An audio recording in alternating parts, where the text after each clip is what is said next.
তামিম ইকবাল খান বাংলাদেশের যে মাঠেই যান না কেন তামিমকে ভক্তরা ঘিরে ধরেন, ভক্তরা তামিমকে কাছ থেকেই দেখতে চান। তামিম খ্যাতির বিড়ম্বনায় পড়েন।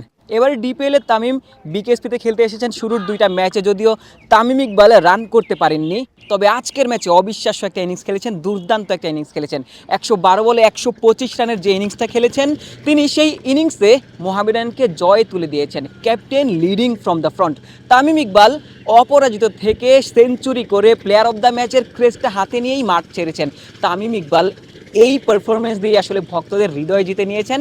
তামিম ইকবাল লম্বা সময় ধরে এমন সার্ভিসই দিচ্ছেন, যদিও জাতীয় দল থেকে বিদায়টা নিয়ে নিয়েছেন, তবে তিনি এখনও আসলে কতটা কার্যকর, একটা দলের জন্য কতটুকু গুরুত্বপূর্ণ ক্রিকেটার, তিনি কিন্তু এখনও আসলে প্রমাণ করে যাচ্ছেন।